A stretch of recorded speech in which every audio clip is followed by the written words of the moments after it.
नमस्ते दोस्तों, पिछले वीडियो में हमने देखा कि जो 15 इम्यूनिटी बूस्टिंग फूड्स है वो कौन से हो सकते हैं और उनके बारे में डिटेल में मैंने आपको बताया था, जिस पर आप सभी ने काफ़ी ज़्यादा प्यार भी जताया था। अगर आपने उस वीडियो को नहीं देखा है तो उसे ज़रूर देखिए, लिंक मैंने डिस्क्रिप्शन में दिया है। आज के इस वीडियो में हम देखेंगे म्यूकरमाइकोसिस या फिर ब्लैक फंगस, जो कि बीमारी अभी नई सामने आई है। इसके सिम्टम्स क्या हो सकते हैं, प्रिवेंशन क्या हो सकता है और इसके जो रेमेडीज़ है वो क्या हो सकते हैं। तो सबसे पहले हमें ये समझना होगा कि जो म्यूकरमाइकोसिस है उसका मतलब क्या होता है। तो म्यूकरमाइकोसिस जो है ये एक फंगल इन्फेक्शन है जो कि आँख, कान या फिर मुंह या फिर नाक में हो सकता है। उसके बाद में इसका जो दूसरा नाम है वो है ब्लैक फंगस। उसके बाद में अगर इसका हिंदी में नाम देखें तो वो है काला फफूंद।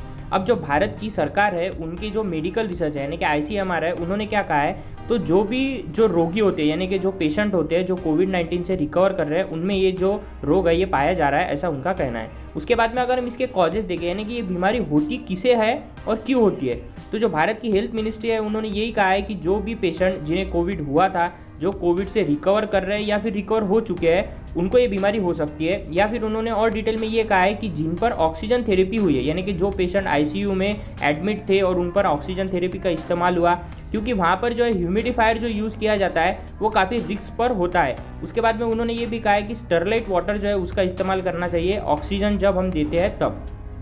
जैसा कि हम इस फोटो में देख सकते हैं, हमें एक लेडी दिख रही है जो कि ICU में एडमिट है सपोज। तो अगर इन्हें स्टेरॉइड्स या फिर और भी ऑक्सीजन थेरेपी इन पर ज़्यादा प्रमाण में हुई होंगी तो उन्हें होने के चांसेस ये जो है ये ज़्यादा हो सकते हैं। उसके बाद में अगर हम बात करें तो इसके सिम्टम्स क्या है, तो सिम्टम्स जैसा कि हम देखते हैं, सिम्टम्स ऐसे है कि जो ओरल टिश्यूज़ है या फिर टंग है या फिर जो हमारी नोज़ है या फिर सीवियर पेन है, स्वेलिंग ऑफ फेस है, हेवीनेस है, आइज, ये सब चीज़ें जो है ये इसके सिम्टम्स हो सकते हैं। यानी कि नाक के नीचे काला होना, ये सब इसके सिम्टम्स के तरीके से हम देख सकते हैं। उसके बारे में अब सबसे इंपॉर्टेंट चीज़, इससे हम बच कैसे सकते हैं और इसका प्रिवेंशन कैसा कर सकते हैं।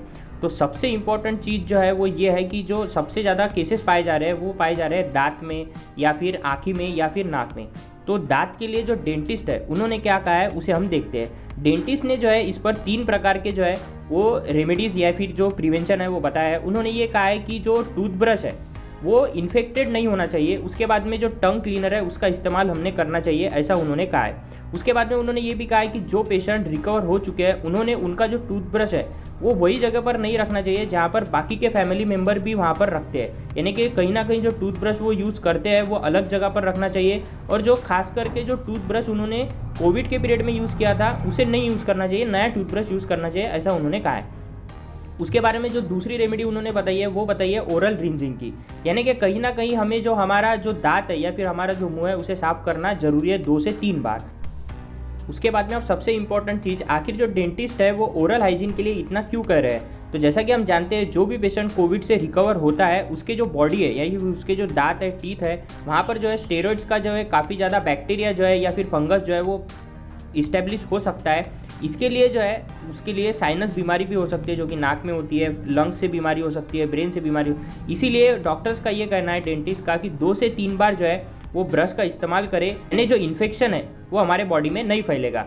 उसके बाद में अब सबसे इंपॉर्टेंट चीज़ यहाँ पर यह है कि आखिर जो बात है वो आई कहाँ पर है, तो वो आई है ओवर यूज़ ऑफ स्टेरॉइड्स या फिर जो ऑक्सीजन थेरेपी हुई है उस पर, या फिर जो हमारी वीक इम्यूनिटी सिस्टम है उस पर। तो इसमें सबसे इंपॉर्टेंट चीज़ जो हम कर सकते हैं वो है इम्यूनिटी सिस्टम को बढ़ाना।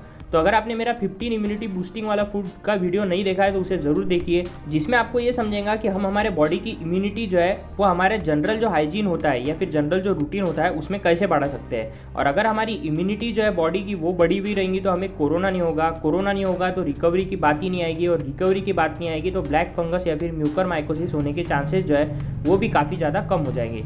तो अगर आपको वीडियो अच्छा लगे तो वीडियो को लाइक कीजिए और चैनल को सब्सक्राइब करना मत भूलिएगा। धन्यवाद।